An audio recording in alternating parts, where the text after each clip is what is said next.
দখলদার ইসরায়েলি বাহিনী এবং নিরীহ ফিলিস্তিনি ও হুতি বিদ্রোহীদের মধ্যে যুদ্ধ চলছে। আর এই মুহূর্তে আমাদের হাতে এসছে যুদ্ধের ভয়ঙ্কর কিছু গুরুত্বপূর্ণ আপডেট সংবাদ। প্রথমেই জানাবো, ব্যাপক বিমান অবরোধের জন্য ইসরায়েলি বিমানবন্দরগুলোকে লক্ষ্যবস্তু করছে হুতি বিদ্রোহীরা। দখলদার ইসরায়েলিরা ব্যাপক হারে বিমান হামলা চালাচ্ছে ইয়েমেনের বন্দরগুলোতে এবং বিশেষ করে গাজার নিরীহ ফিলিস্তিনিদের উপর। এ কারণে তাদেরকে লক্ষ্যবস্তু করেছে ইয়েমেনের হুতি বিদ্রোহীরা। তারা সরাসরি ইসরায়েলের আন্তর্জাতিক বিমানবন্দরে আঘাত করে 2 ইসরায়েলি সেনাকে হত্যা করেছে। এরপর জানাবো, 1200 কিলোমিটার পাল্লার নতুন ব্যালিস্টিক ক্ষেপণাস্ত্র উন্মোচন করল ইরান। ইরান আজ 1200 কিলোমিটার পাল্লার সর্বশেষ নতুন ব্যালিস্টিক ক্ষেপণাস্ত্র কাসেম বাশির উন্মোচন করেছে। ইরানের রাষ্ট্রীয় টেলিভিশনের বরাতে এক প্রতিবেদনে এই তথ্য জানিয়েছে বার্তা সংস্থা এএফপি। এদিকে রুশ বিজয় দিবসে অংশ নিতে মস্কো যাচ্ছে চীনা প্রেসিডেন্ট শি জিনপিং। রুশ প্রেসিডেন্ট ভ্লাদিমির পুতিনের আমন্ত্রণে আগামী 7 থেকে 10 মে রাশিয়া সফরে যাচ্ছেন চীনা প্রেসিডেন্ট শি জিনপিং। দ্বিতীয় বিশ্বযুদ্ধে নাৎসি জার্মানির বিরুদ্ধে মিত্রবাহিনীর বিজয় উদযাপন উপলক্ষে আয়োজিত অনুষ্ঠানে অংশ নেবেন তিনি। আজ এক প্রতিবেদনে বিষয়টি নিশ্চিত করেছে বার্তা সংস্থা রয়টার্স। এদিকে পাকিস্তানের সাবেক প্রধানমন্ত্রী ইমরান খান এবং বিলালের এক্স অ্যাকাউন্ট ব্লক করল ভারত। ভারত শাসিত কাশ্মীরের পেহেলগাঁয়ে হামলার ঘটনায় দুই দেশের মধ্যে ক্রমবর্ধমান উত্তেজনার মধ্যে এবার পাকিস্তানের সাবেক প্রধানমন্ত্রী দেশটির প্রধান বিরোধী দলীয় নেতা তেহরিকি ইনসাফের প্রতিষ্ঠাতা ইমরান খান এবং সাবেক পররাষ্ট্রমন্ত্রী পাকিস্তান পিপলস পার্টির পিপিপির প্রধান বিলাল ভুট্টোর এক্স টুইটার অ্যাকাউন্ট ব্লক করে দিয়েছে ভারত। আজ এক প্রতিবেদনে বিষয়টি জানিয়েছে পাকিস্তানি সংবাদ মাধ্যম দ্য ডন। এখন থেকে আইডিগুলো ভারত থেকে দেখা যাবে না, তাছাড়া বিশ্বের অন্যান্য রাষ্ট্রে চলবে। এবং সর্বশেষ জানাবো, রাতে বাসায় ঢুকে ভাঙচুর, কলাবাগান থানার ওসি এসআই প্রত্যাহার।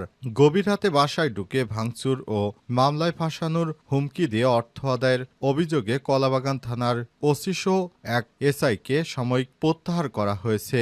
আজ ডিএমপির মিডিয়া অ্যান্ড পাবলিক রিলেশনস বিভাগের উপপুলিশ কমিশনার ডিসি মোহাম্মদ তালিবুর রহমান বিষয়টি নিশ্চিত করেছেন। প্রিয় দর্শক, এতক্ষণ শুনছিলেন সংবাদ শিরোনাম, এবারে বিস্তারিত।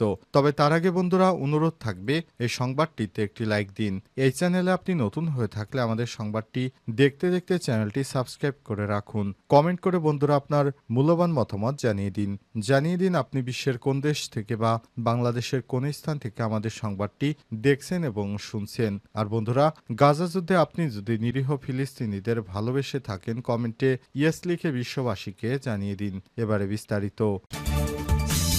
ব্যাপক বিমান অবরোধের জন্য ইসরায়েলি বিমানবন্দরগুলোকে লক্ষ্যবস্তু করছে হুতি যোদ্ধারা। ব্যাপক বিমান অবরোধের জন্য ইসরায়েলি বিমানবন্দরগুলোকে বারবার লক্ষ্যবস্তু করা হচ্ছে বলে জানিয়েছে ইয়েমেনের হুতি বিদ্রোহীরা। আজ ইয়েমেনের সশস্ত্র এই গোষ্ঠীর এমন মন্তব্য এসেছে। ইরান সমর্থিত ইয়েমেনের বিদ্রোহী গোষ্ঠী হুতির ছোড়া একটি ব্যালিস্টিক ক্ষেপণাস্ত্র ইসরায়েলের বেন গুরিয়ন আন্তর্জাতিক বিমানবন্দরের সীমানায় আঘাত হানে, যার ফলে একটি রাস্তা ও যানবাহন ক্ষতিগ্রস্ত হয় এবং বিমান চলাচল বন্ধ হয়ে যায়। এ ব্যাপারে হামলায় 8 জন আহত হয়েছে বলে জানিয়েছে প্যারামেডিকেরা।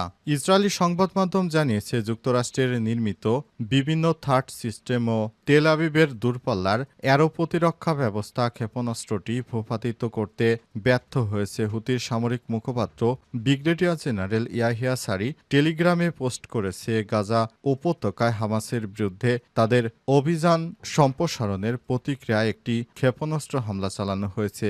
ইয়াহিয়া সারি আরও বলেছেন, ইয়েমেন ভিত্তিক সশস্ত্র সংগঠনটি ইসরায়েলি বিমান বাহিনীগুলোকে লক্ষ্যবস্তু করায় তাদের পরিকল্পনাকে বিবেচনা করার জন্য সমস্ত আন্তর্জাতিক বিমান সংস্থাগুলিকে আহ্বান জানিয়েছে এবং বিমান সংস্থাগুলোকে তাদের বিমান এবং তাদের এজেন্টের নিরাপত্তা রক্ষার জন্য শত্রু বিমানগুলিতে সমস্ত সময়সূচি ফ্লাইট বাতিলের সুপারিশ করেছে। এদিকে এই হামলার প্রতিক্রিয়ায় সামাজিক যোগাযোগ মাধ্যমে ইসরায়েলের প্রধানমন্ত্রী বেঞ্জামিন নেতানিয়াহু লিখেছেন, হুতিদের আক্রমণ শেষ পর্যন্ত ইরান থেকে এসেছে। তিনি আরও লিখেছেন, ইরানের বিরুদ্ধে বিমানবন্দরে হুতি হামলার জবাব নির্দিষ্ট সময় ও স্থানে দেবে ইসরায়েল। এবার ১২০০ কিলোমিটার পাল্লার নতুন ব্যালিস্টিক ক্ষেপণাস্ত্র উন্মোচন ইরানের। ইরান আজ জানিয়েছে তারা ১২০০ কিলোমিটার পাল্লার সর্বশেষ নতুন ব্যালিস্টিক ক্ষেপণাস্ত্র কাশেম বাশির উন্মোচন করেছে। ইরানের রাষ্ট্রীয় টেলিভিশনের বরাতে এক প্রতিবেদনে তথ্য জানিয়েছে বার্তা সংস্থা এএফপি।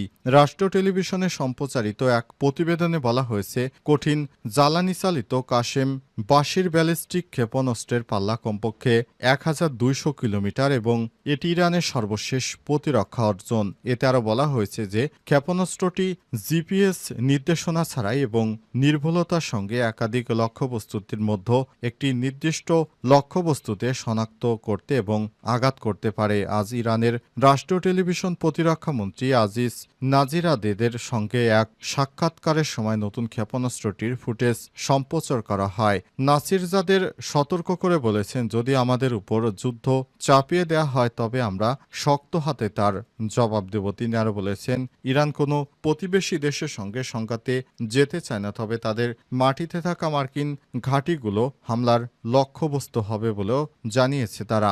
এই ঘটনার পরই যুক্তরাষ্ট্র নড়ে চড়ে বসেছে, কারণ ইরানের হাতে এত শক্তিশালী অস্ত্র রয়েছে সে বিষয়টি জানার পর খুবই ভেঙে পড়েছে যুক্তরাষ্ট্র। তারা জানিয়েছে এবার তাহলে যুক্তরাষ্ট্রের পতন অতি সন্নিকটে, কারণ ইরান ইতিমধ্যেই পারমাণবিক অস্ত্র তৈরি করে ফেলেছে এমন চাঞ্চল্যকর তথ্য প্রকাশ করেছে ফ্রান্স। ফ্রান্স জানিয়েছে ইরানের হাতে পারমাণবিক অস্ত্র রয়েছে। এরপর থেকেই ট্রাম্প নরম সুরে কথা বলতে শুরু করেছে। রুশ বিজয় দিবসে অংশ নিতে মস্কো যাচ্ছেন চীনা প্রেসিডেন্ট শি জিনপিং। রুশ প্রেসিডেন্ট ভ্লাদিমির পুতিনের আমন্ত্রণে আগামী ৭ থেকে ১০ মে রাশিয়া সফরে যাচ্ছেন চীনা প্রেসিডেন্ট শি জিনপিং।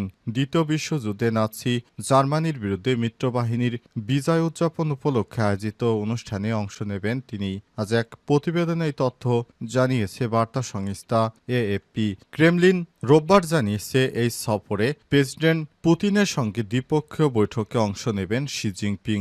আলোচনায় থাকবে চীন রাশিয়ার কৌশলগত সম্পর্ক জোরদার করা, আঞ্চলিক এবং বৈশ্বিক নানা ইস্যু। চীনা প্রেসিডেন্টের এই সফর এমন এক সময় হচ্ছে যখন যুক্তরাষ্ট্রের সঙ্গে বেইজিংয়ের সম্পর্ক উত্তেজনাপূর্ণ, বিশেষত মার্কিন শুল্ক বৃদ্ধির প্রেক্ষাপটে। অন্যদিকে ইউক্রেনের পুতিনের ৩ দিনের যুদ্ধবিরতি ঘোষণা দিয়েছে ৮ থেকে ১০ মে, যা ইউক্রেনে বিজয় দিবস কেন্দ্রিক। ইউক্রেনের প্রেসিডেন্ট ভলোদিমির জেলেনস্কি এই ঘোষণাকে নাটক বলে উড়িয়ে দিয়েছেন। চীন ও রাশিয়া ২০২২ সালে ফেব্রুয়ারিতে ইউক্রেন আগ্রাসনের আগে সীমাহীন অংশীদারিত্ব ঘোষণা করে। এরপর থেকে দুই দেশের মধ্যে বাণিজ্য ও সামরিক সহযোগিতা বৃদ্ধি পেয়েছে, যা পশ্চিমা দেশের উদ্বেগ বাড়িয়েছে। চীনের পররাষ্ট্র মন্ত্রণালয়ের এক মুখপাত্র বলেছেন, আন্তর্জাতিক অর্ডারে যখন বড় ধরনের পরিবর্তন চলছে তখন রাশিয়া ও চীনের মধ্যে ঐতিহাসিক ও কৌশলগত সম্পর্ক আরও গভীর হচ্ছে। চীনা রাষ্ট্রীয় টেলিভিশন সিসিটিভিতে মুখপাত্র আরও বলেছেন, জাতিসংঘ,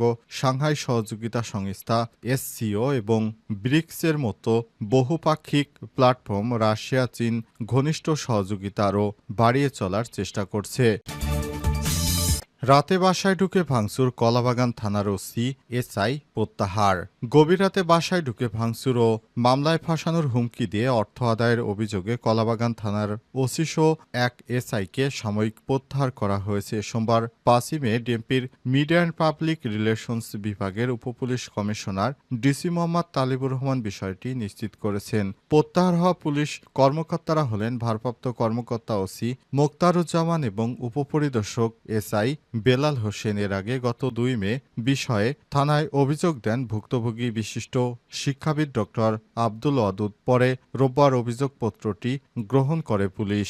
অভিযোগে আব্দুল ওয়াদুদ বলেছেন, গত ২৯ এপ্রিল মধ্যরাতে কলাবাগান থানার এসআই বেলালের নেতৃত্বে কয়েকজন পুলিশ ১৫ থেকে ২০ জনের একদল সন্ত্রাসী বাড়িতে জোর করে ঢুকে পড়ে। আমার 999-এ টেলিফোন দেওয়ার পরও আমরা শাহবাগ ও নিউমার্কেট থানায় টহল টিমের ২টি গাড়ি এসে বাড়ির সামনে মেইন রোডে থামে। ম্যানেজার তখন দেখতে পান কলাবাগান থানার ওসি মোক্তার হোসেন নিউমার্কেট শাহবাগ টহল টিমকে বলে চলে যেতে। তখন এক ভাড়াটিয়া ও নাইট গার্ড ওই টহল টিমকে বিষয়টি জানাতে চাইলে কলাবাগান থানার ওসি তাদের ২ জনকে পুলিশের গাড়িতে তোলার নির্দেশ দেন, যা বাসার সিসি ক্যামেরার ফুটেজে রয়েছে।